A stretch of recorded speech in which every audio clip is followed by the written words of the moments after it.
There's a company called G4S that is a security contractor vendor, okay? They were also ordered to send personnel down to Atlanta, Georgia, to these to the FEMA camps and the CDC. Okay, there's another company called DHS that was ordered by the federal government to ship 3 billion hollow point ammo by July 4th. Okay, to them. What is this for? What are they doing? Now, I also want to jump into something else that's very important. There are tens of thousands of tanks, heavy artillery, light machine guns, and ammo that was left behind during the Jade Helm. Now, let me explain what that is. The JADE, Jade, HELM, right? And they calling it the 15. Military people call it the J Helm 15 because it was a couple of them already. What they were doing was, was an exercise, a military exercise, where they practice martial law within these states. You might have seen them do this before. I'm pretty sure guys seen the videos of this happening in California, this happening in Detroit, and this happening in Chicago, okay? They're finished all that. But the reason why I mention it now is because they left all of that equipment and tanks, everything there. They didn't go put that up. They didn't go say, all right, we're done here, let's leave it. They left it at these locations for a reason. Yes. Presenting the Sport Team GT lineup, backed by a 10-year, 100,000. Fox News obtaining new documents that reveal President Trump plans to sign an executive order that will reverse an Obama-era policy which currently restricts local police from getting military-style guns and equipment. The document states, quote, the gear recycled through the Department of Defense's 1033 program includes everything from ammunition and vehicles to office supplies. Under that program, assets that would otherwise be scrapped can be repurposed to help state, local, and tribal law enforcement to better protect and serve public safety and reduce crime.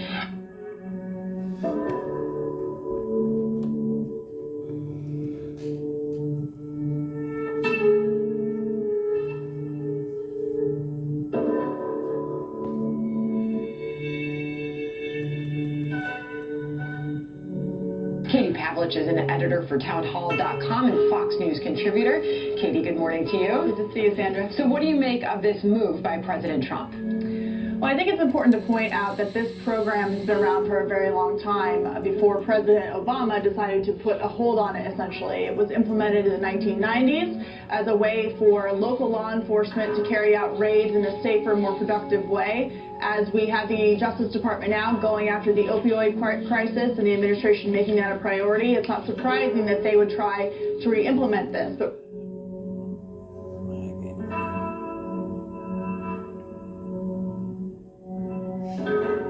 it was implemented in the 1990s as a way for local law enforcement to carry out raids in a safer, more productive way.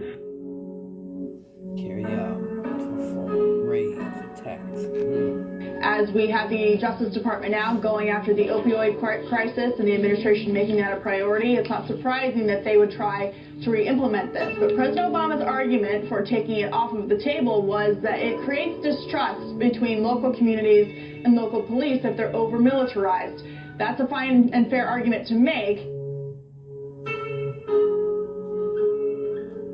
Propaganda. However, the police would argue that in the age of terrorism response and rioting, they have to be prepared with the equipment they need to stop riots from turning into full-fledged chaos, as we saw in Ferguson. And so that's why the president is going and re-looking at this, and I'm sure Attorney General Jeff Sessions will lay out all of the reasons why they think it's a good idea to reinstate the long-standing program. And Fox News is reporting that this is something very near and dear to the Attorney General Jeff Sessions' heart. He feels very strongly about this, Katie, and he's going to be announcing this, according to our are reporting at a speech to the National Conference of the Fraternal Order of Police in Nashville, because, Katie, we have seen national police groups very vocal about this and pushing for this move.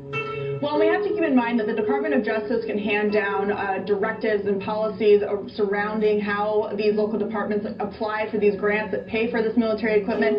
Local law enforcement departments also have standards and procedures around when they use this type of equipment. Local law enforcement departments also have standards and procedures around when they use this type of equipment.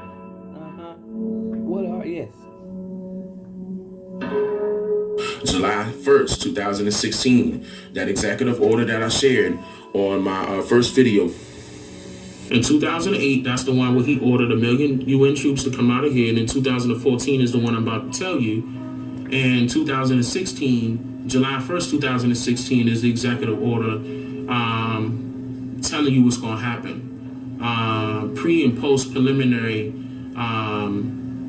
casualties, civilian casualties order. Listen to that. I'm going to show you that. That's on whitehouse.gov. That's on the official government website, y'all. You have to understand.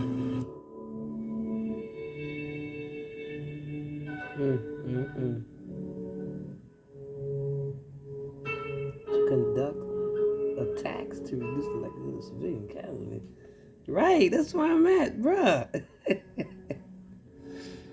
Wow. And we're talking about leftover ammunition, body armor, shields, in some cases grenade launchers, which people think, oh my gosh, local police are going to have grenade launchers. They're not going to use them for grenades. They're going to use them for tear gas.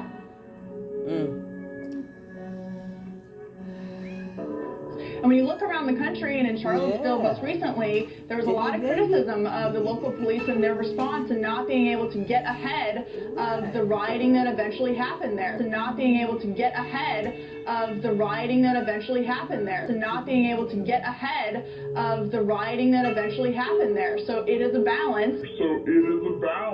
And I'm sure the Attorney General will lay out their case. But again, I want to stress, this is not something that the Trump administration is really changing or putting forward that's any different than administrations prior to the Obama administration. And in fact, throughout President Obama's, the majority of his term, 7 years of his first and second term, he had this policy in place because it's something that had worked in previous administrations, George W. Bush and Bill Clinton. So the Trump administration is simply reverting back to something that they saw used against the drug war in the 90s. Going into the 2000s, they will certainly use against the opioid crisis here in 2017. So very simply, the president is undoing a ban that was already put on this by the Obama administration. Officials pointing out further to Fox News, most of this equipment, as you said, Katie, is defensive in nature. President Trump this day is issuing an executive order that will make it. I'm making this quick video because it has been 1 month since joining the Cash Flow 101 system, and so it's easier to protect yourselves and your communities. He is rescinding restrictions from the prior administration that limited your agency's ability to get equipment through federal programs, including life-saving gear.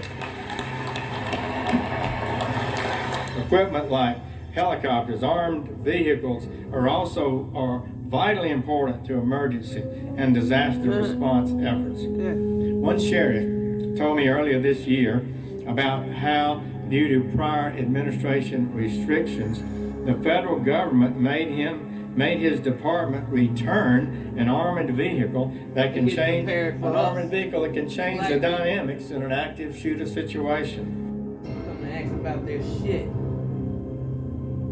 These are the types of helmets and gear that stopped a bullet and saved the life of an officer during the Orlando nightclub shooting. Y'all stage that. This is the type of equipment officers needed when they pursued and ultimately killed a terrorist in San Bernardino. Yeah, whatever. It ain't necessary for that shit. Studies have shown that this equipment reduces crime rates, reduces the number of assaults against police officers, and actually reduces the number of complaints against police officers. These restrictions that had been opposed went too far. We will not put superficial concerns about public safety we will do our best to get you what you need. The executive order that the President will sign today will ensure that you can get the life-saving gear you need to do your job and send a strong message that we will not allow criminal activity, violence, and lawlessness to become a new normal. And we will save taxpayer money in the process. There's not a dollar to waste, and we're not going to waste dollars. We're not going to allow equipment no longer needed to be sitting idle when you could be using it. On Black. I'm just here to make you think.